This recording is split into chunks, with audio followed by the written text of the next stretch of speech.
Shalom, shalom à toutes et à tous dans le nom de notre Seigneur Jésus-Christ. C'est toujours une grande joie pour moi, à chaque moment que nous nous asseyons au pied de notre Maître, le Seigneur Jésus-Christ, pour recevoir de sa part, non pas seulement des enseignements, mais des mystères, des clés qui vont nous permettre de manifester la gloire. Et avant d'écouter ces mystères de sa part, il va falloir qu'on rentre en intimité avec lui à travers la prière. Seigneur Jésus-Christ, un vide, une faim, une soif intense habite notre corps, notre esprit, notre âme.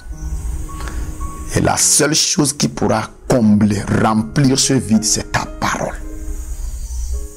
Parce que quand tu parles, ce n'est pas seulement le son qui sort, mais la vie sort.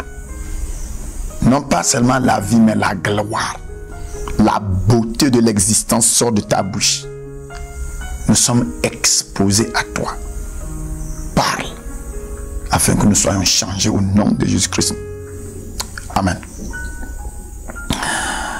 Je voudrais partager avec le corps de Christ un secret. J'ai partagé avec vous quelque chose concernant l'adresse de Dieu. J'ai dit, Dieu n'habite pas au ciel quelque part, mais c'est dans notre corps qu'il habite. Notre corps est l'adresse de notre Dieu que nous adorons.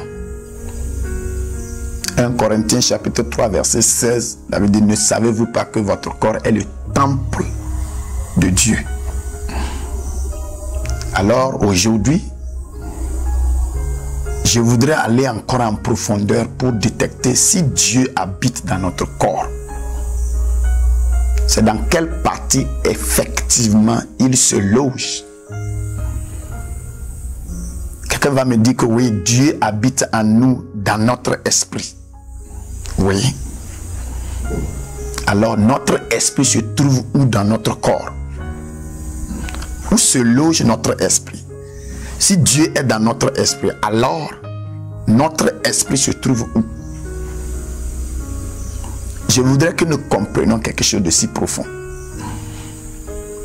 Dans ces derniers temps, lorsque nous accédons à des clés, à des mystères, même notre propre vie change. Notre corps change. Parce que ce qui freine la gloire de Dieu dans notre vie, c'est l'ignorance. Alors, Dieu veut enlever ce voile de nos yeux spirituels afin que nous voyons clair. Nous ne serons plus dans la dimension de prophétiser en partie, de parler en partie. Nous avons grandi maintenant, nous devons parler en totalité. Car l'omniscience de Dieu maintenant est déversée en nous par le Saint-Esprit. Alors, où se loge Dieu dans mon corps? Vous savez quelque chose? Dieu, s'il est avec mon esprit se trouve où? Parce que si nous sommes d'accord que Dieu est dans mon esprit, ça veut dire que lorsque nous allons trouver la partie où se trouve mon esprit dans mon corps, automatiquement nous allons trouver la partie où se trouve Dieu. Et désormais, nous allons vraiment nous focaliser et travailler avec cette partie-là. Dieu, en tant qu'esprit, habite dans notre corps. Mais c'est où? Est-ce que c'est dans notre cœur? Ou dans notre cerveau? Ou bien dans notre sang? Dieu se trouve dans notre corps, spécifiquement dans nos os. Dans nos os. Et vous devez comprendre quelque chose. La partie la plus profonde, interne du corps de l'homme, c'est dans l'os.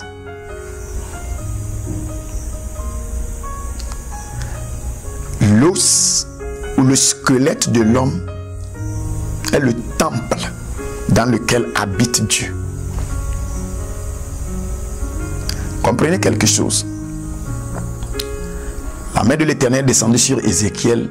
Il enlève, il le dépose dans une vallée pleine d'ossements.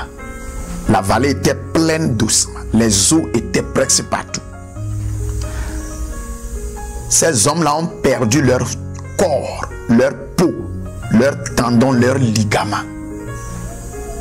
Mais ils n'ont pas perdu leur os. Autrement dit, les esprits de ces personnes-là se sont retrouvés dans leur os. Voilà pourquoi Dieu pose la question à Ézéchiel.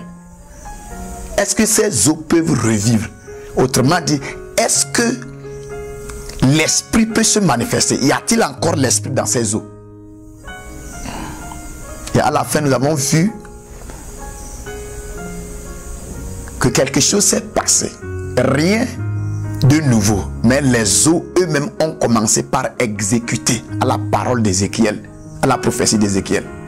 Autrement dit, l'esprit de ces personnes-là qui étaient dans leur os, c'est eux qui rassemblaient les os. C'est eux qui mobilisaient les os. L'esprit connaît que tel os appartient à telle partie de ce corps-là. Alors, quand Ézéchiel a prophétisé, l'esprit qui était dans l'os réagissait. La preuve, lorsqu'on a crucifié Jésus-Christ sur la croix, Dieu n'a pas permis qu'on brise ses os. C'est parce que l'Esprit Saint était allé se loger dans les os de Jésus-Christ. Il a bien sûr dit, Père, je remets entre tes mains mon esprit. C'était son souffle. Alors, la résurrection de Jésus-Christ ne s'est pas faite du haut vers le bas. Non, c'est du fond vers le dehors. Alors, l'esprit qui était dans les os de Jésus-Christ, le troisième jour, l'esprit a réactivé le corps. C'est parce que l'esprit était dans les os de Jésus-Christ qu'il gardait le corps de Christ pour qu'il ne soit pas pourri. Il a empêché que le corps soit corrompu.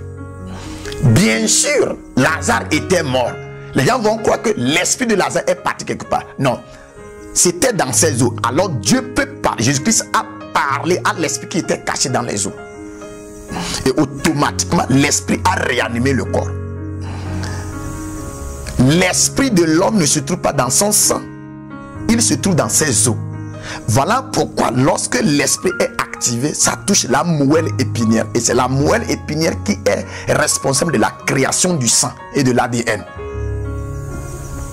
Alors nous devons comprendre dans ces derniers temps que même si toute chose semble disparaître, il suffit seulement que ça reste. Le squelette de la chose, l'esprit de la chose se trouve là-bas. L'esprit de l'homme se trouve dans ses os. Automatiquement, quand Dieu vient à nous, le Saint-Esprit vient à nous, il se loge là où notre esprit se loge, dans nos os. À partir de maintenant, tu sais que ce n'est plus une histoire de Dieu est en haut dans le ciel où je dois le prier. Non, Dieu est au fond de moi. Et une fois que tu es capable de te reconnecter intérieurement, tu trouves Dieu. Il est logé là-bas avec notre esprit. Même la science, la médecine va le prouver. Que la vie ne se trouve pas dans nos nerfs, ni dans notre cerveau, ni dans notre cœur. Mais la vie se trouve dans notre moelle épinière. Et la moelle épinière se trouve où? Dans les os. S'il te plaît, tu dois comprendre quelque chose. Dieu n'est pas loin de toi. Parfois, ça te semble, voyant la chair se manifester, ça te donne l'impression comme si Dieu ne peut pas rester avec moi. Si Dieu vient sur toi et que tu manifestes la chair, il descend, il se loge dans tes os, avec pour espoir qu'un jour viendra où tu comprendras la vérité et il va sortir du dedans au dehors. Si Dieu t'a donné cette grâce, alors c'est pour te faire comprendre que lui-même, il ne désire pas briser une relation avec toi. Peu importe ton état de chute, je m'adresse spécifiquement à toi. Tu peux dire que tu as perdu toute adresse, tout contact avec Dieu, toute relation avec Dieu. Mais aussi longtemps qu'il a les os en toi, je veux que tu comprennes profondément. Dieu est toujours en toi. Il est logé là-bas et il attend que tu fasses réconciliation. que tu comprennes profondément. Vous allez voir quelque chose. Lorsque vous étudiez l'ADN avec les acides désoxyribonucléiques, les lettres, quand vous regardez les lettres et leurs valeurs numériques, vous allez voir que les lettres de l'ADN de l'homme constituent le nom Jéhovah. Quand tu lis, tu vas trouver Jéhovah dans l'ADN. Ça veut dire Dieu est en nous. L'éternel Dieu est en nous, comme ADN. Et nous savons que c'est l'ADN qui est le point de départ de la vie de tout être créé sur la terre. L'ADN, les lettres, les G, les T, les U, la constituent, leur valeur numérique constitue exactement la valeur numérique de Jéhovah. Donc Jéhovah est en nous. Et s'il est en nous, il est logé. Voilà la raison pour laquelle Satan ne peut pas réellement nous séparer de Dieu. Le péché, le monde, qui nous séparera de l'amour de Dieu. Ça veut dire que Dieu sait que ce n'est pas une distance, ce n'est pas une séparation physique comme ça. Non, quand quelque chose se passe, il rentre en nous et il nous attend là-bas. Je voudrais donner espoir à quelqu'un. Les gens peuvent te juger, te condamner déjà que c'est fini pour toi. Je te rassure, Dieu a un temps à recommencer de nouveau avec toi.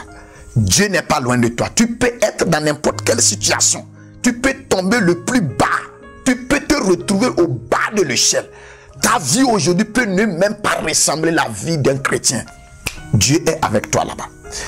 Et il a préparé une saison comme celle-ci à remonter. Il ne viendra pas d'en haut. Ne cherche pas à le voir venir d'en haut. Non, il vient de toi. Le jour où tu entends une voix qui te dit « Tu es toujours mon enfant », c'est lui qui te parle.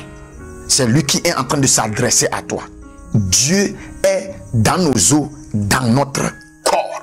Voilà la raison pour laquelle personne ne peut nous séparer de ce Dieu-là. Parce que personne ne peut nous séparer de nos os. Rien ne peut nous séparer de nos os.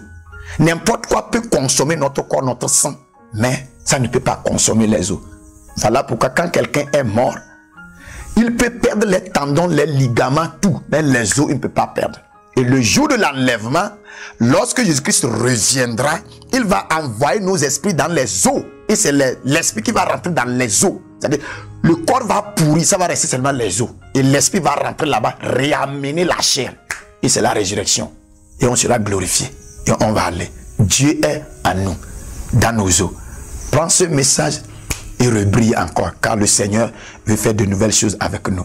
Tu es richement béni par ce message et que le Saint-Esprit confirme, t'emporte ce message dans ton ADN, que tu le sentes profondément, que tu sentes un amour jaillir du fond de toi, que tu comprennes malgré tout, mon Dieu est en moi et il ne m'a pas abandonné.